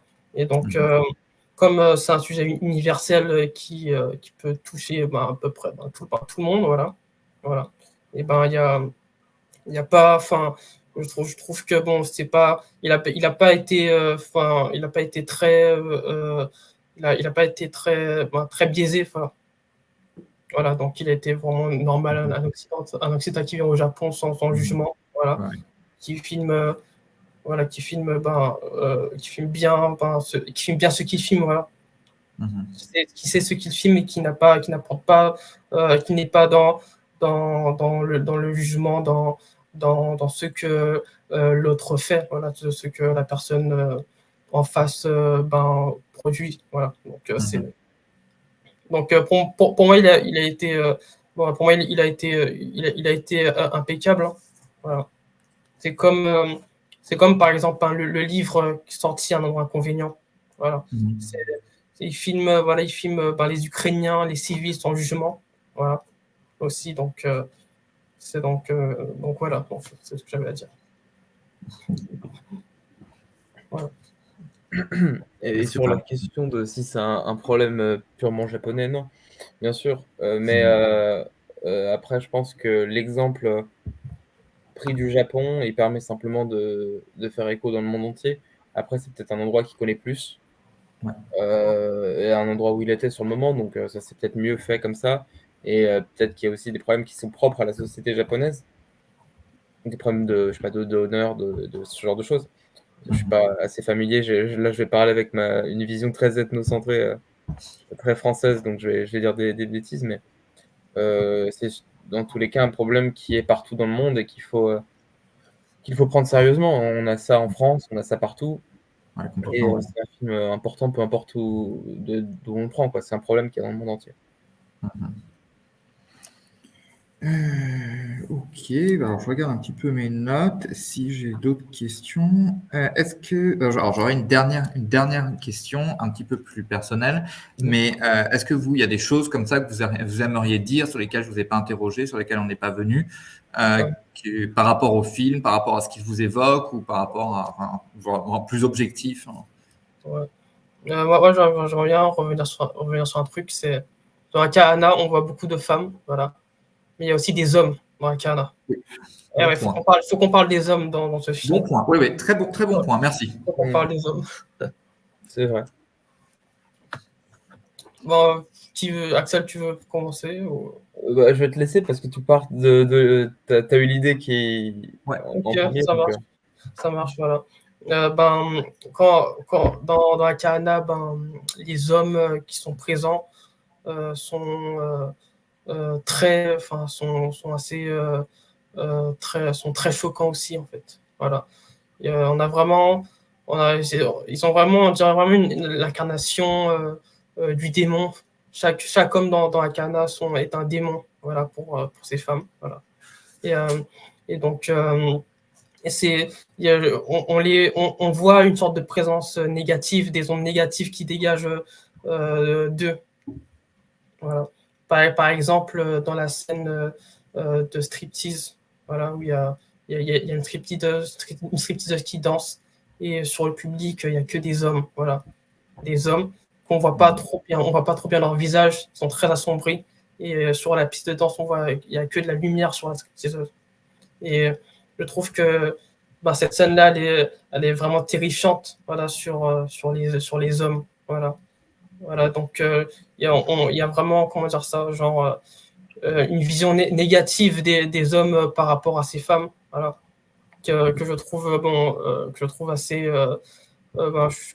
trouve assez choquant aussi, voilà. C'est-à-dire que ils ont un regard scopophile, c'est-à-dire la scopophilie, c'est une attirance sexuelle, c'est par le regard, c'est-à-dire attirer, posséder le corps de quelqu'un par le regard, par les yeux, voilà. Et quand je vois ces hommes regarder ces prostituées dans la Kahana, et ça me fait terriblement mal au cœur de les voir, parce que je trouve qu'ils font aussi partie du problème. Voilà. Et que ils sont aussi, c'est aussi un élément qui font vivre malheureusement ces femmes qui n'ont pas d'autre choix de se prostituer. Voilà. Et il y a aussi le fait que je sois aussi un homme, hein, parce que dans la Kahana, il y a les hommes qui regardent, qui contemplent ces femmes, mais il y a aussi moi qui regarde. Voilà. Et comme on l'a dit, le spectateur peut vite se placer dans une position de voyeur. Voilà. Et donc, en tant qu'homme, j'avais l'impression d'être aussi, je veux le dire honnêtement, j'avais aussi l'impression d'être le problème aussi. Voilà. Ouais, de faire partie de cette foule, de faire partie de cette foule. Voilà, c'est ça. Voilà. Après, c'est ce que je pense. Les hommes aussi sont démoniaques dans la Kahana. Il faut le dire aussi. Moi, je vais revenir aussi sur ce que tu as dit, c'est qu'on voit rarement le visage de quelqu'un. Je ne sais même pas si on voit vraiment le visage plus d'une seconde. C'est que tous les hommes n'ont pas de visage, ils n'ont pas de voix dans le film non plus. On laisse vraiment l'entièreté du temps aux concernés, aux victimes. Et les hommes, ils sont très fonctionnaires. Ils sont très une fonction, quoi. Ils sont là pour faire une espèce d'ombre flippante qui tourne autour de la victime. C'est vrai que soit ils sont absents, invisibles et donc n'ont pas de caractère. Ils sont là, c'est la personne qui fait l'amour à la femme, quoi. Sinon, ils sont menaçants, comme dans la dernière séquence qui s'ouvre avec la jeune femme qui a un bras d'homme qui l'étrangle, qui illustre l'agression sexuelle qu'elle décrit plus tard. Donc c'est vrai que c'est des avis, c'est des visions très négatives de l'homme, mais en même temps, on est là pour parler de ça, quoi. On est là pour parler de ces hommes qui sont, bon là en l'occurrence sur un cas très extrême qui sont des agresseurs sexuels, mais on peut aussi élargir à plein d'hommes qui ont des comportements très déplacés dans la vie de quotidien, moins graves certes, mais tout aussi problématiques. Et c'est justement intéressant de parler de notre vision à nous d'hommes, parce que là on est 3 hommes en train de parler d'Akahana, donc on a une vision qui est la nôtre, mais c'est vrai que ça aurait été intéressant d'avoir la vision d'une femme sur le film. Peut-être qu'elle aurait ressenti les choses différemment, et peut-être aussi qu'elle aurait ressenti, ou pas d'ailleurs, mais peut-être qu'elle aurait trouvé que le film était en effet trop sensationnaliste, ou au contraire, ça aurait été intéressant. Moi je sais que les femmes qui l'ont vu, à qui j'ai pu le montrer, ont pour la plupart tout aimé, je crois, en tout cas dans ma fac. Maintenant, j'ai montré à des gens qui sont familiers, qui aiment bien ce cinéma-là. Sûrement que ça dépend de qui regarderait, quoi. Mais voilà, je pense que c'est important. Et je rajoute, tu dis on est 3 hommes à parler de ce film-là, qui est un film fait par un homme aussi. Complètement. Et c'est une bonne chose d'ailleurs que je pense qu'il se soit complètement écarté du film et qu'on ne le voit pas, qu'on ne l'entende pas. Je pense que c'était une bonne chose.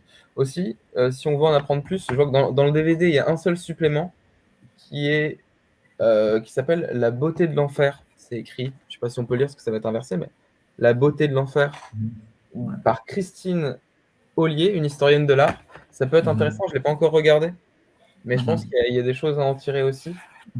DVD que vous pouvez choper chez Blackout d'ailleurs, ou sur Amazon, pas cher, mais on va dire voilà. Mais très belle affiche d'ailleurs, la couverture du DVD est magnifique. Ouais, elle est incroyable, elle est vraiment magnifique. Franchement, j'ai fait un 360 sur la question. C'est très bien. Là, on était dans la partie libre. Il y a Télérama et Le Monde qui en ont parlé qui l'ont vu. Intéressant, mais comme je l'ai dit, le film a été primé en festival, donc c'est quand même pas un film. C'est pas un film qui est si marginal en soi, mais c'est souvent le cas avec le cinéma expérimental de toute façon. Il y a une question de distribution qui finalement marginalise des films qui peuvent avoir un X et Y prix. Derrière, s'ils n'ont pas de distributeur parce que s'ils parlent d'un sujet marginal ou quoi que ce soit, ils se retrouvent non édités, même pas en physique. C'est vraiment un problème. Et là, dernièrement, pour une série de vidéos sur lesquelles je travaille, j'ai dû creuser dans du cinéma non édité. C'est épouvantable. C'est épouvantable. On recherche les films, on se retrouve à envoyer des messages sur Instagram aux réalisateurs. Est-ce qu'il n'y aurait pas un lien Vimeo pour voir ton film? Enfin, c'est vraiment triste. Enfin, la perte de matériel, pas de matériel, mais de tout ce contenu audiovisuel. Enfin, bref. Revenons à des sujets plus positifs. Enfin, non, pas plus positifs, mais revenons aussi. Par rapport à ce que disait Génocide sur la scopophilie, j'aime beaucoup le nom, et la possession par regard. Et je trouve que c'est d'autant plus paradoxal de parler de ça et de montrer ça que le cinéma est peut-être un peu l'espèce de forme institutionnalisée de la possession par le regard. Hein. Et on en revient à la sempiternelle question de la mise en scène et de est-ce que d'Agatha est authentique dans sa démarche ou est-ce qu'il trafique. On est comme on l'a dit, tous les trois, on se sent, en regardant le film, on s'est senti comme cette foule qui regardait cette femme. On s'est senti un peu dans cette voyeur. Et clairement, je pense que d'Agatha savait aussi qu'il était dans cette position de voyeur. Il était presque même pire que ces hommes parce que lui, il tenait une caméra et il l'a montré. Alors même si bien sûr c'était dans une autre optique que le simple plaisir de la possession, mais eh bien il y avait une volonté de montrer, il y avait une démarche, comme on l'a dit, engagée, il y avait aussi une démarche purement esthétique et artistique. Mais malgré tout, c'est vrai que je trouve qu'il est difficile de pas imaginer que d'Agatha a pu se poser plein de questions en fait en faisant ce film. C'est vraiment une question, je sais pas si vous avez des choses à ajouter là-dessus ou pas. Peut-être plus. Alors, je sais pas si tu as quelque chose à ajouter, toi. Non, ça va. Non, on va. J'ai rien à dire sur ça. C'est la question sur laquelle on peut pas rebondir, tu sais. Oui, c'est ça, la non-question. C'est ça. Désolé. Je peux rebondir sur un truc, c'est que là, je viens de regarder sur le DVD. À l'intérieur, il y a une citation d'Agatha. Déjà, on apprend que le film a été tourné pendant 2006, entre septembre et décembre 2006. Du coup, Un homme perdu qui est sorti en 2007 est peut-être basé aussi sur une partie des choses qui ont été faites pour Akane. Oui, bon point. Donc ouais, c'est assez intéressant. Et D'Agatha décrit le film comme une agonie lente sous le sceau de la conscience et de l'ironie. Ouais, donc c'est intéressant, il y a toute une grande citation que je ne vais pas lire entièrement parce que je vais bégayer. Mais voilà, si vous voulez creuser là-dessus. De l'ironie, c'est intéressant. Est-ce que où est-ce que vous voyez l'ironie, vous, dans le film? C'est vrai que moi, je ne la vois pas trop. Moi non plus. Mais est-ce que justement l'ironie, c'est pas ça, c'est pas cette espèce de perspective voyeuriste où le film a lui-même presque conscience de faire partie du problème en fait. Bah c'est possible. Après, qu'est-ce qu'il entend par ironie? C'est ça. Oui, bien sûr. Parce que là, aucune idée. J'essaie de regarder un peu la suite de la citation. Ouais. Alors, il parle du fait qu'il s'est immiscé dans la vie de cette jeune femme qu'il a rencontrée dans le quartier de Shinjuku. Et elle a dit « Avançant dans l'obscurité avec la perspective confuse d'un cinéma de l'excès, photographe, je ne peux impunément échapper à la réalité, ni m'y plier. La seule issue possible, renoncer au discours et donner un compte-rendu brut de mes transgressions, entre la forme et la matière, la parole et la chair, le regard et l'expérience, une agonie lente sous le sceau de la conscience et de l'ironie. » Mais ouais, du coup, il parle vraiment de son regard. Donc, en vrai, je suis assez content que tu aies lu cette citation parce que j'ai l'impression qu'elle montre qu'on a quand même bien cerné avec toutes les axes de discussion qu'on a eu, on a quand même bien cerné les enjeux, que l'auteur lui-même voyait dans le film. Du coup, c'est plutôt sympathique. J'aimerais du coup peut-être conclure la conversation parce que ça fait déjà un petit bout de temps qu'on a commencé. Et on va éviter de recommencer la vidéo de 3h30. Mais une question, alors je vais la poser surtout à Axel, parce que Axel, je sais que tu es concerné par ça. Génocide, je ne sais pas du tout. C'est une question que j'aime bien poser aux gens. Enfin, pour les 2 fois où j'ai fait ces vidéos, je trouve la question pas mal. C'est en tant que. Donc, toi, Axel, tu fais des films, en tout cas de ton côté, en amateur, sans les publier. Mais en tout cas, tu as cette ambition de faire du cinéma. Génocide, je ne sais pas si tu as cette ambition de faire du cinéma. Mais tu y as pensé, voilà. Est-ce que vous pensez que Akana, d'une manière ou d'une autre, va avoir une influence ou peut vous donner une sorte d'inspiration sur des choses que vous voudriez faire ou que vous faites déjà avec une caméra? Bah, du coup, moi, je vais laisser Génocide répondre juste parce que il est trop mystérieux. Moi, je veux sa réponse en premier. Bah, c'est ça. Je sais rien, moi, sur toi. Non, vas-y, réponds, Axel, réponds en premier, là. Réponds, s'il te plaît. Si tu veux. Alors, moi, du coup, pour le moment, j'ai fait un seul vrai court-métrage qui n'a pas été distribué, étrangement, également. J'ai pas eu d'édition critique. Il était présenté à Cannes, c'est ça? Ouais, c'est ça. Mais non, c'était fait en 3 jours, juste parce qu'on voulait tourner un truc. Ça faisait 1 an qu'on avait un projet énorme qu'on voulait faire. Parce que moi, je m'étais pris une espèce de tempête sur le cyberpunk japonais en 2022-21. Et j'avais envie de faire un gros court-métrage cyberpunk japonais. Et au final, on en parlait, on l'a jamais fait. Et au dernier moment, on s'est dit, il faut qu'on fasse un truc. Donc, on a tourné notre court-métrage en 3 jours, avec aucun matos.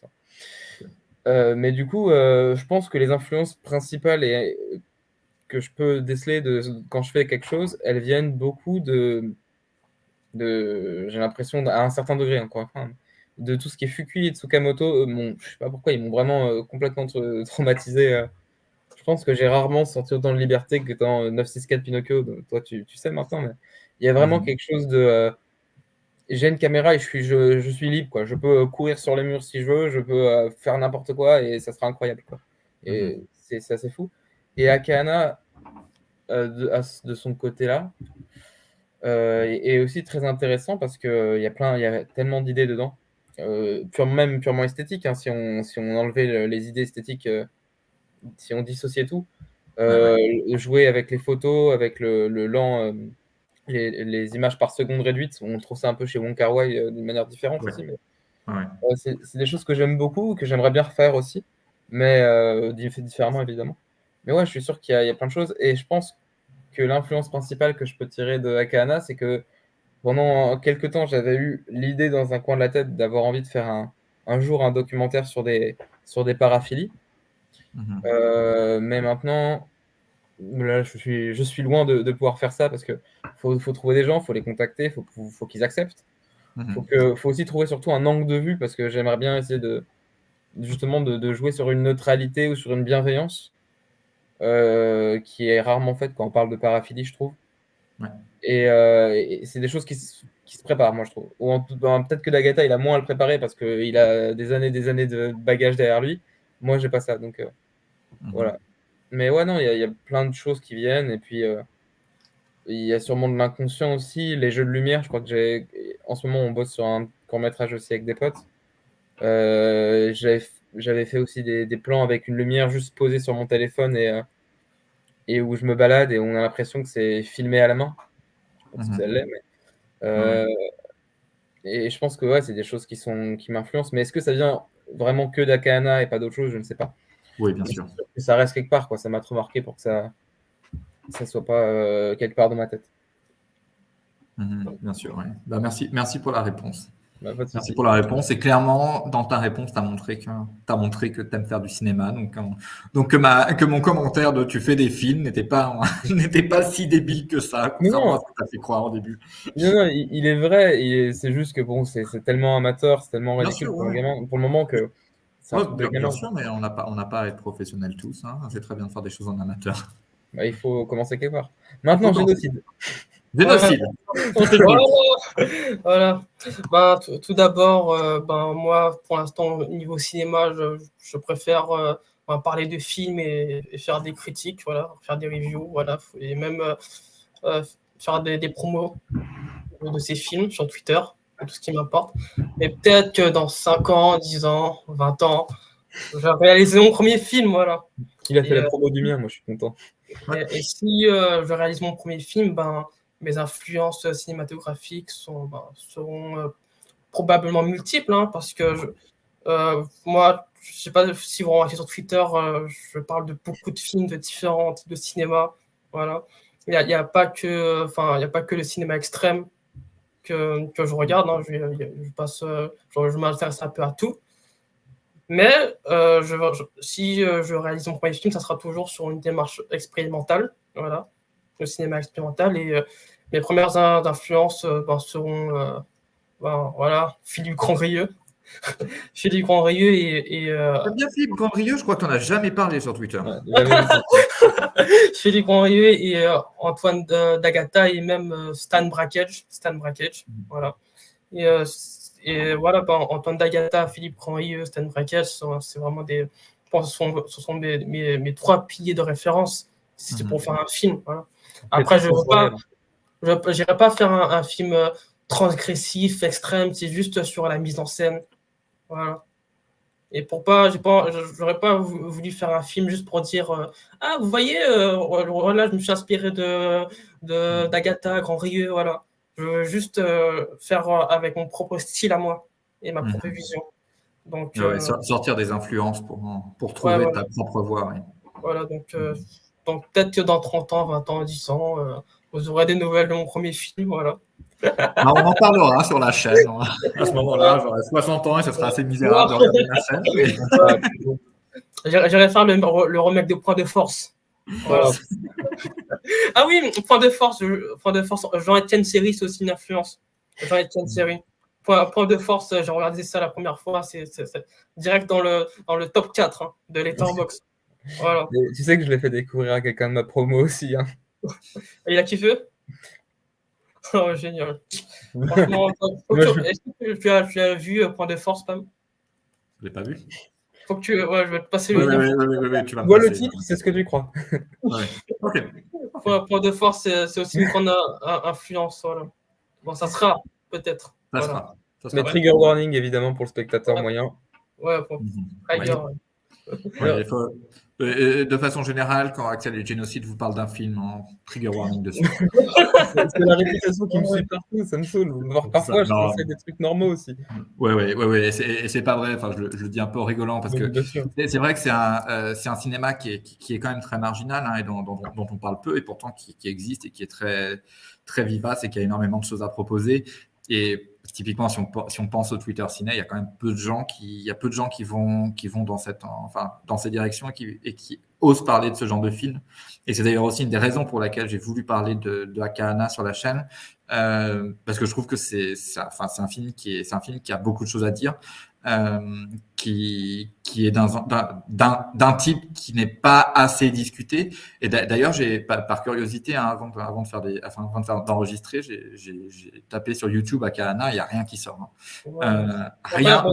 Même pas la bande-annonce. Même pas, rien. Donc c'est dire à quel point, je veux dire, c'est marginal. Du coup, je pense que c'est vrai que c'est pour ça que vu que tu en parles, c'est tout de suite quelque chose qui devient très marquant, mais pour avoir échangé avec tous les deux en privé et pour avoir vu vos tweets aussi, vous regardez des films aussi très normaux, donc arrêtons de vous stigmatiser, arrêtons de mal vous juger, vous regardez aussi des films normaux, voilà. Vous prenez des douches de temps en temps. Oui, tous les jours. N'allons pas non plus dans les extrêmes. Ah, ok, pardon. Bon, en tout cas... je vais juste dire un truc, c'est que je me dis, on n'a pas mentionné ça, mais c'est vrai qu'aussi, il y a un espèce d'aspect très onirique, je trouve, à Akahana. Oui, complètement. Il y a quelque chose ça m'y faisait penser quand tu citais tes influences, qui, elles, étaient aussi très sensorielles, qui emmènent beaucoup dans la transe. Akahana, je ne sais pas si ça emmène forcément dans une espèce de transe, ça peut peut-être, mais il y a vraiment cet aspect aussi par la lumière qui est très centrée. Parfois, on a beaucoup de ténèbres autour. On a l'impression d'être dans un cauchemar, et c'est assez marquant comme... Complètement. C'est amusant que tu parles de ça. En plus, on en parlait en off avant d'enregistrer de Firewalk With Me, où justement, dans Firewalk With Me, le meurtre de Laura Palmer, il y a un peu cette esthétisation où on a Laura qui est en train de hurler et le fond qui est noir. Et c'est une vision que j'ai eue en regardant Akahana. J'ai repensé au meurtre de Laura Palmer. et en me disant il y a vraiment un parallèle donc entre voilà, le meurtre de Laura Palmer qui clairement est de la fiction et Akana qui est pour le coup de la vérité. On va me tirer dessus, j'ai toujours pas vu Twin Peaks. Ouais, J'ai pas de temps. Ok. Alors ça, c'est une déclaration choquante. Mais je sais que je vais passer un moment incroyable, ok? Je sais que je vais aimer. En plus, j'ai eu la chance de découvrir à l'époque Lost Highway, je l'avais revu au cinéma, enfin je l'ai vu au cinéma pendant sa ressortie récente. Et trop content de l'avoir vu au ciné parce que je pense que chez moi j'aurais décroché alors qu'au ciné c'était incroyable. Et du coup, ouais, non, j'attends le bon moment aussi pour regarder ça. C'est une bonne réponse. Mais tu vas aimer. Clairement, tu vas aimer. Du coup, non, Génocide. Oui, voilà, en fait, je voulais juste dire que j'assimile le travail d'Antoine Dagata à Philippe Grandrieux. J'ai trouvé beaucoup de similitudes entre Grandrieux et Dagata, surtout entre, par exemple, La Vie Nouvelle, voilà, que tu n'as pas encore regardé. Moi, je l'ai vu. Je reçois tous les mois un message de Génocide. Alors, tu as regardé La Vie Nouvelle? Alors, tu as regardé La Vie Nouvelle? Pourtant, je te l'ai envoyé. Voilà, je trouvais une sorte de comparaison. C'est les seuls deux rédacteurs que je trouve comparables. Et aussi, juste une dernière chose par rapport au livre avec Jonathan Littell. Et l'écrivain va aussi faire un film avec Philippe Grandrieux. Voilà. Et donc, du coup, comme il connaît Antoine Dagata, voilà, il connaît son travail. Littell connaît forcément le travail de Dagata et Grandrieux. Je me dis que voilà, le prochain film de Grandrieux, ça va être une dinguerie totale. Voilà, c'est tout ce que j'avais à dire. Merci. Ça fait plaisir de voir autant d'enthousiasme.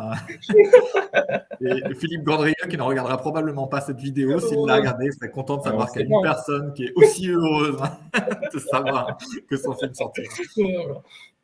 Bon, sur ce, je propose que je ne prenne pas plus de votre temps et qu'on ne prenne pas plus de temps du spectateur. Du coup, on va arrêter cette vidéo ici. Axel, Génocide, Axel, merci tous les deux d'avoir accepté l'invitation. C'était un véritable plaisir de vous avoir et on salue un quatrième camarade qui n'a pas souhaité nous rejoindre pour des raisons que je comprends tout à fait. Mathéo, j'imagine que tu es encore là. On salue Mathéo qui est aussi un des grands défenseurs de Akana sur le Twitter Ciné. Du coup, on vous remercie tous, vous qui avez regardé la vidéo en entier. N'hésitez pas à nous contacter, à suivre Génocide, Axel et moi-même sur Twitter si vous ne le faites pas déjà, et à donner votre avis sur nos analyses, mais également à aller regarder Akana que vous n'avez probablement pas encore vu. Regardez Akana, important. Même si je soupçonne que l'essentiel des gens qui regardent la vidéo ont vu Akana, malheureusement. Mais bon, tout de même. En tout cas, merci à tous. À bientôt pour de nouvelles vidéos. Au revoir. Bye bye. Au revoir.